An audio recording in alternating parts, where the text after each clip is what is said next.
अर्थसंकल्पावरती चर्चा सुरू होती आणि त्यात प्रामुख्याने या अर्थसंकल्पामध्ये असलेल्या त्रुटी या प्रशासनाला कळल्या पाहिजेत अशा विविध सूचना या आम्ही सभागृहात मांडल्या। मग त्यात एक प्रामुख्याने होतं की अर्थसंकल्प जरी आपण एका वर्षाचा बनवत असलो तरी देखील मुंबईला आपण पुढच्या 20-30 वर्षांमध्ये कसे पाहतो ह्या सर्व गोष्टी या अर्थसंकल्पामध्ये नमूद झाल्या पाहिजेत। आणि मग त्यावरती विविध विभागामध्ये आपण काय केलं पाहिजे, मग पर्यावरण व वातावरणीय बदल, शिक्षण असेल, आरोग्य असेल, पाणीपुरवठा असेल, घनकचरा असेल, असे वेगवेगळे जे आपले डिपार्टमेंट्स आहेत त्यामध्ये आपण काय काय केलं पाहिजे त्याबद्दलच्या सूचना मी आज अर्थसंकल्पाच्या माझ्या भाषणामध्ये केल्या।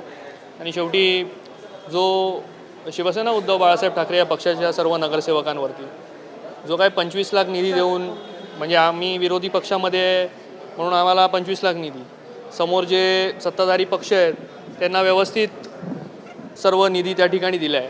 आणि म्हणून एक प्रामुख्याने प्रश्न त्या ठिकाणी मी उपस्थित केला की आमच्या विभागामध्ये पण जेवढे नागरिक राहतात, आम्ही देखील महायुतीच्या विरोधात निवडणूक लढलो आणि निवडून आलो, आणि म्हणून या विभागामध्ये राहणारे महायुतीचे देखील मतदार आहेत। आणि म्हणून हा अन्याय फक्त नगरसेवक म्हणून आमच्यावरती नाही आहे। आज आम्ही नगरसेवक म्हणून निवडून आलो आहे, पण आम्ही शेवटी जनतेचे सेवक आहोत। हे जनतेचे सेवक असल्यामुळे आम्ही कधीही जनतेची सेवा करताना भेदभाव करत नाही। हा भारतीय जनता पक्षाचा कार्यकर्ता आहे, हा दुसऱ्या कोणत्या पक्षाचा कार्यकर्ता आहे, जो व्यक्ती नगरसेवक म्हणून आमच्याकडे कोणतीही मदत असो त्यासाठी येतो, त्या वेळेला प्रामाणिक मदत करायचं काम हा नगरसेवक करत असतो, मग तो कोणत्याही पक्षाचा नगरसेवक असो। आणि म्हणून हा अन्याय फक्त शिवसेना उद्धव बाळासाहेब ठाकरे या पक्षाच्या नगरसेवकांचा नाही आहे। हा अन्याय हा जर कोणावर झाला असेल तर सर्वसामान्य या विभागामध्ये राहणाऱ्या मुंबईकरांवरती झाला।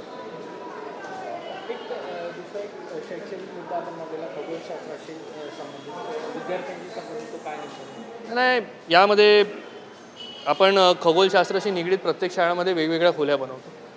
आज माझं मत या ठिकाणी होतं की मुंबईमध्ये शिक्षण विभागाने एक जागा आयडेंटिफाय करून चांगल्या संकल्पना त्या ठिकाणी राबवून, इस्रोचे जे आपले वैज्ञानिक आहेत त्यांना यावरती घेऊन, नासामध्ये जे भारतीय आपले आहेत असे सर्व वैज्ञानिकांशी जोडून एक चांगलं खगोलशास्त्रावरती एक वास्तू तयार केली पाहिजे, ज्यामध्ये मुंबई महानगरपालिकेच्या विद्यार्थ्यांना तर फ्री ऑफ कॉस्ट या ठिकाणी एंट्री मिळेल, पण मुंबईकर आमचे जे नागरिक आहेत, वेगवेगळे विद्यार्थी जे मुंबईमध्ये आमच्या इतर शाळांमध्ये शिकतात, देशातील विद्यार्थी आपल्या या खगोलशास्त्राच्या या जी वास्तू असेल त्या ठिकाणी येतील आणि एक चांगली वास्तू ही आपण मुंबई शहरामध्ये तयार करू।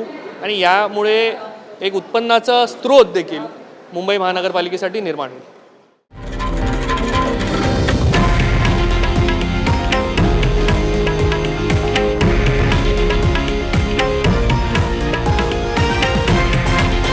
हे आहे देशातील नंबर 1 न्यूज नेटवर्क आणि आपण पाहत आहात TV9 मराठी, एकमेव।